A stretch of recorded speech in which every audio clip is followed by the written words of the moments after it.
And so I start working the business, and now what happened is I go out, show the plan, or go out and talk to people, and it was amazing. Now my numbers started to improve. I could have a conversation and look them directly in the eye, and you know what? They start to show up a little bit more.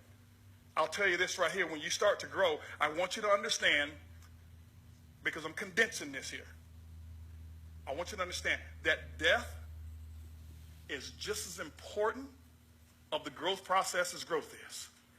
Because some of you are only looking for growth. You're only looking for growth. And what happened was this. A lot of my habits died off. A lot of the bad habits, they died away. Golf at that time was an income reducer. It died away. I didn't have time. Television and all of the other stuff, it died away. And I start planting. I start doing the work. First thing I worked on was what? My belief system. I'm talking to you right now as I close out about how I raise the bar and how you can raise the bar. First thing is I worked on my belief system. My belief system. My paradigm. What I thought about certain things. I didn't understand. I didn't have a success vocabulary.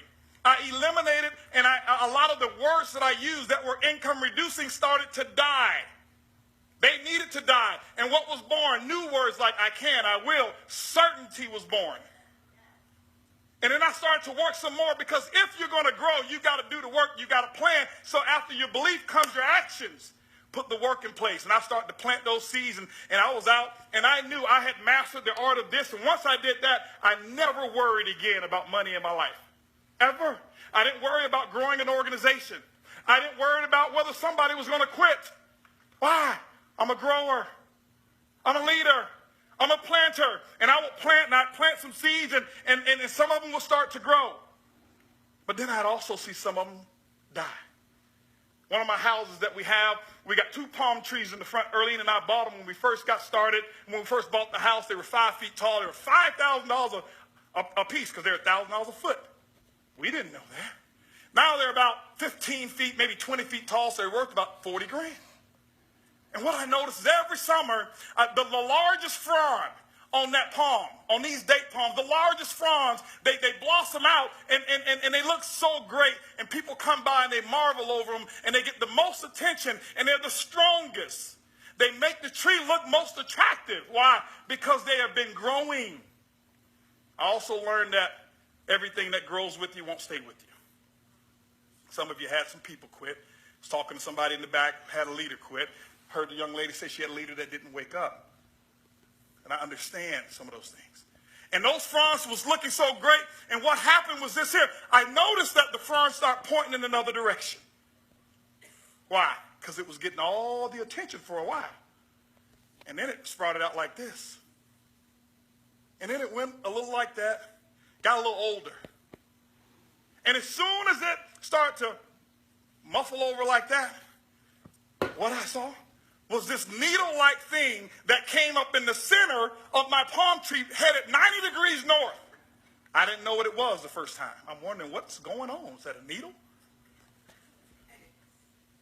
As that frond, which was the biggest, your leader, which is the most profitable, was dying off, new leadership was being born.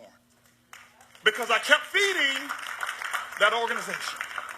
And the next thing you know, that thing grew up about 4.5 feet, and it became bigger than the last one. I had an experience, a loss. We all have quitters, or people that just don't continue the journey. And it reminded me of my palm tree when I had someone to quit recently. Someone who had been there for a while. And guess what happened? We had an event, brought a new person to the event. And from the time of that event until 1 month,